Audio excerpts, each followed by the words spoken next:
universo em desencanto. Olá, salve! Você está no Terceiro Milênio e a cultura do Terceiro Milênio é a cultura racional do livro Universo em Desencanto. Hoje nós vamos falar sobre ler. A gente fala tanto para você ler o livro Universo em Desencanto e hoje o nosso assunto é ler. Ler também pode ser uma dorzinha que a pessoa sente repetitivo, de exercícios repetitivos, então dá essa doencinha, essa lesão. Mas o nosso ler aqui também é outra coisa. Pode ser ler o livro Universo em Desencanto e também a liberdade de expressão racional. E o professor Porfírio vai falar sobre ler. Exatamente, precisamos aprender a ler. Ler, ou como muita gente chama aí, né, lesão por esforço repetitivo, né, a coisa fica ali, o sujeito fica lesionado porque abusa dos movimentos, né, aí os digitadores, essa coisa que veio no mundo da informática, e os ginastas e essa coisa toda, aqueles movimentos repetitivos diariamente, causa lesões no nosso corpo. Ler.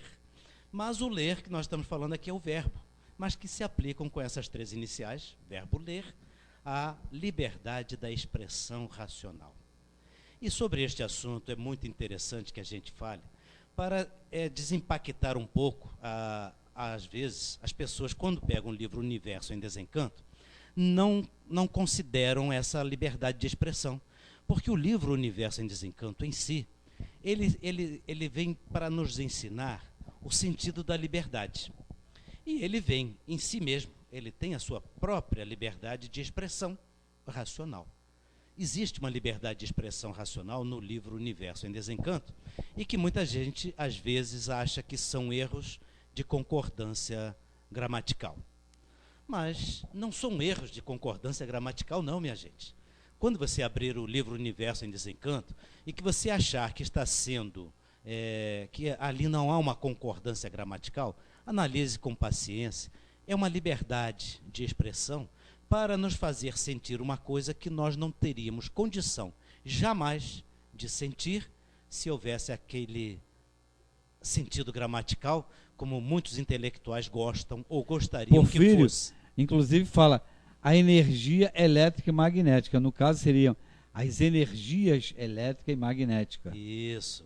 Porque mas isso é de propósito, então? É proposital, não é proposital para desafiar a gramática, nem a concordância gramatical. É proposital para transmitir o sentido de que a parte elétrica e magnética são duas partes de uma vida. Por isso ele diz assim no livro, e eu gosto muito de repetir, mas aí a gente tem que explicar direitinho, as duas energias que nos fez.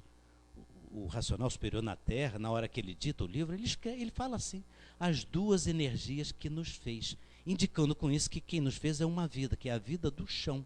A vida do chão fazendo o animal racional. Mas a vida do chão são duas energias em uma vida, do chão. Mas não se esqueçam que neste chão existe a vida de cima, dos habitantes do mundo racional na vida do chão. 2 em 1 também. E aí vem, para como fazer o ser humano que está materializado, doutrinado pela ciência, doutrinado pela gramática, como fazer o animal racional se compreender e se conhecer, apenas libertando ele de tudo isso, de todas as doutrinas, de todas as regras pré-conceituadas pelo pensamento, porque a fase agora é do raciocínio, e o livro Universo em Desencanto vem com a sua liberdade de expressão racional, transmitir o novo, uma coisa nova, um entendimento novo, novas gerações que estão chegando aí. Então, novas gerações, novos entendimentos. Foi assim para sairmos da fase de monstros.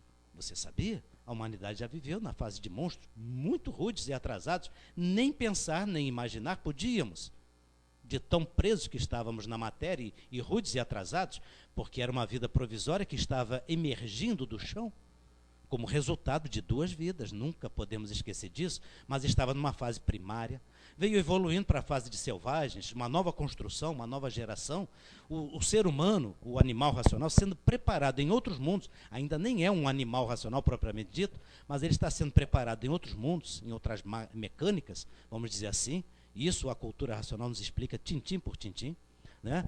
A fase de selvagens, de uma outra formação, outros elementos da natureza na formação do ser humano que está aqui, provisoriamente na matéria. Não morríamos ainda, mas passamos a morrer. Ou melhor, passamos a trocar de corpos. Porque o corpo começou a ficar cada vez mais fraco. Na fase de monstro não havia morte, porque o corpo era praticamente eterno, vamos dizer assim, de uma estrutura, de uma consistência sólida muito grande. Mas o atraso do entendimento, nem havia entendimento. Na medida que o entendimento vai surgindo, né, os atrasos vão chegando lá, vejam o novo chegando aqui. A linguagem é totalmente nova, a liberdade de expressão do livro tem que ser respeitada. Por isso que o Universo em Desencanto usa expressões e formas, na medida que pode fazer, vamos dizer assim, uma semelhança, uma comparação com aquilo que nós já temos aprendido, para nos chamar a atenção, mas mesmo assim ainda confunde muitas pessoas. Muitas pessoas se confundem ao ler este livro, porque acham que ele está falando de uma coisa e ele está falando de outra. Ele está na liberdade de mostrar o que vem de cima. Ele não está obrigado, o livro Universo em Desencanto não está preso aos ditames da ciência desenvolvida pelo pensamento, porque a ciência humana desenvolvida e as doutrinas desenvolvidas pelo pensamento humano serviram para lapidar. Então o Universo em Desencanto não vem mais nesse ciclo de lapidação. Ele tem que estar livre de todos os conceitos e preconceitos da vida da matéria. Então, o Universo em Desencanto, ele vem para nos mostrar realmente quem nós somos, com toda a liberdade de expressão racional, mostrando a nossa verdadeira origem, mostrando quem somos, de onde viemos e para onde vamos, qual é a verdadeira origem do animal racional, não é? E agora nós estamos, então, no nosso terceiro milênio do raciocínio.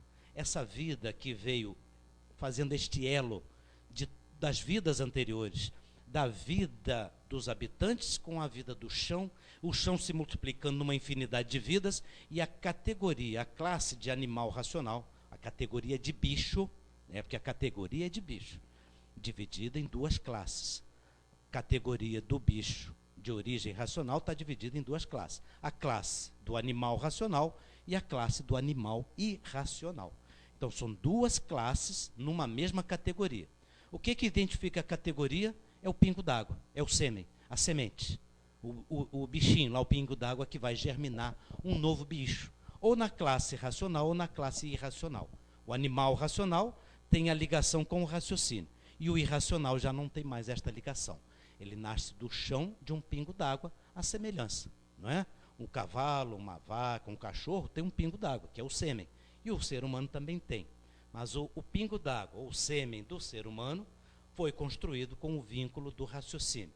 Mas que se não desenvolver, aí vai para a classe inferior de vida, porque a vida não termina, vai para uma classe inferior. E o terceiro milênio é a fase da decisão, tá certo?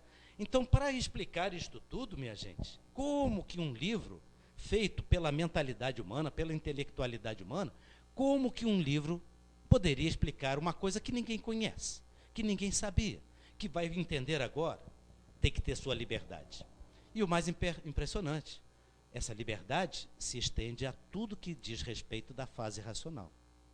Não é mesmo, Oswaldo? Então, temos a liberdade e temos que saber usar também a liberdade, né?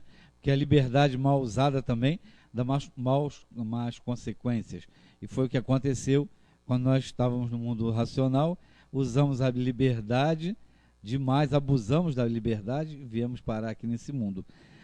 Professor Porfírio, esses dias agora a gente viu, estavam fotografando Marte, procurando vida. Tem vida lá? Tem homem e mulher lá no Marte? Não poderia ter, nem tem. Na verdade, o que nós vamos encontrar, e hoje nós sabemos, o que nós chamamos de planeta Marte é um ser vivente do espaço. É um ser que tem a sua vida.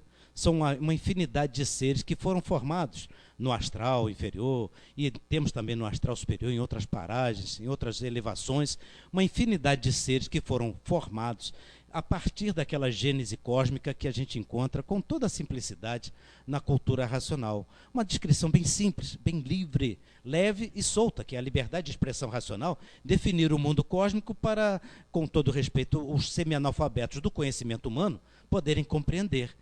Né? Porque semi-analfabeto do conhecimento humano tem as virtudes mais aguçadas do verdadeiro sentimento. E por isso são os primeiros a entender a cultura racional, porque a cultura racional é simples e objetiva e fala direto ao ser original. Aí a prova e a comprovação do que é a cultura racional, que as pessoas precisam conhecer este sentido, esta liberdade de expressão.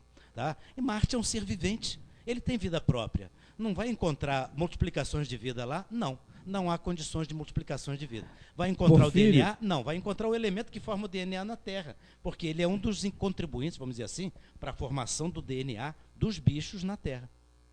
Porfírio, e esses habitantes invisíveis que nós já falamos aqui em outro programa, a gente não vê eles, mas eles estão aí nos centros espíritas, hoje estiveram no centro espírita, é que agora na fase já é outra coisa, eles vão nesses planetas, eles são invisíveis, a gente não vê se eles vão lá, eles não vão, se a gente não vê. Não, eles não têm poder de para chegarem chegar até lá, não. não? Não tem, eles são do chão. O astral magnético é do chão, ele anda rasteiro no chão. Mas e até 1935, que tinha o espiritismo, esses poderiam estar lá? Certamente que sim. Os habitantes do astral inferior, dos planetas, de outras paragens, todos em missão na Terra, ainda algum ou outro ainda tem um finalzinho de missão, que aí já está fora de época, inclusive, e esses habitantes ainda estão aí, são os habitantes de outras paragens, de outras partes, mas a missão deles terminou. A missão hoje é dos habitantes do mundo racional que estão aí se materializando na nossa estratosfera, como luzes, como discos voadores e às vezes até como pessoas aqui embaixo. E aí vai ficar difícil para a pessoa distinguir o que é o bicho invisível que se materializa como gente e quem é o habitante do mundo racional que se materializa como gente. É só ver o estado de calma que você fica. Se você ficar perturbado com uma visão, pode ter certeza, não é habitante do mundo racional. Mas se você vê uma luz ou vê uma pessoa que lhe transmite a calma, a serenidade, aí você está em contato com um habitante do mundo racional, parabéns, é uma ligação simples, objetiva, que não atrapalha ninguém. Já a ligação do magnetismo, como você perguntou, a questão do invisível, é uma ligação que perturba a pessoa fica agitada, essa coisa toda. Todos nós estamos sujeitos a isso, quando nos ligamos na energia racional, calmos, serenos, bonitos. E quando nos ligamos naquela energia, ou nos desligamos da nossa energia racional, que é o ler, a liberdade de expressão racional do livro Universo em Desencanto, aí a gente se liga no campo invisível e toma cipuadazinha, que é para aprender a andar na vida. Porfírio, então, queira ou não queira, todos vão ter que ler o livro ou entrar para a fase racional, porque senão vai ficar apanhando aí desses invisíveis, desse magnetismo, que a gente vê aí toda hora loucuras e mais loucuras, tanto sofre o que faz a loucura como o que recebe a loucura. Então, tem que se ligar nos habitantes do mundo racional, ler o livro para poder se integrar na fase racional e se livrar desses verdugos da encosta do anil? Ah, certamente, porque se não ligar no mundo racional, está perdido. Exatamente isso. Se não ligar no mundo racional, na energia racional, está perdido. Mas, como princípio de liberdade, a pessoa pode escolher, não há problema algum. Mas tem que ser esclarecido primeiro, para ter a liberdade de escolha. Porque tem gente que vai querer ficar aqui embaixo, tomando açoite, sofrendo. Tem gente que gosta de sofrer, né? Às vezes diz, ei, todo castigo é pouco, então vai sofrer mais ainda até aprender. Na hora do, ai meu Deus, aí todo mundo vai querer pegar no livro, vai estar na hora certa, tá bom? Mas, só finalizando aqui mais uns 10 ou 20 segundos, eu gostaria apenas de acrescentar que essa liberdade da expressão racional, ela se estende a todo estudante da cultura racional, que no dever sagrado de divulgar este conhecimento, tem toda a liberdade de divulgar a cultura racional de todas as formas, de todas as maneiras. O importante é a gente levar as pessoas ao conhecimento da cultura racional, a nova fase, a nova ligação da humanidade, o futuro presente. Os anúncios estão aí. Está na hora da gente concretizar isto. Não estamos mais perdidos, ninguém mais precisa se pensar que está perdido. Nós temos uma finalidade e nada existe por acaso. O mundo racional está aí, nos chamando a atenção, e a natureza também. E é isso que nós fazemos, estamos divulgando a fase racional, a nova fase da natureza, de todos os jeitos e maneiras, inclusive no rádio. Acesse www.radiogeração2000.com.br. Todo sábado, 11 horas da manhã, você vai ouvir nosso programa. Ligue lá e fique ligado com a gente. Eu espero que você tenha gostado do programa. Obrigado pela sua audiência e tchau.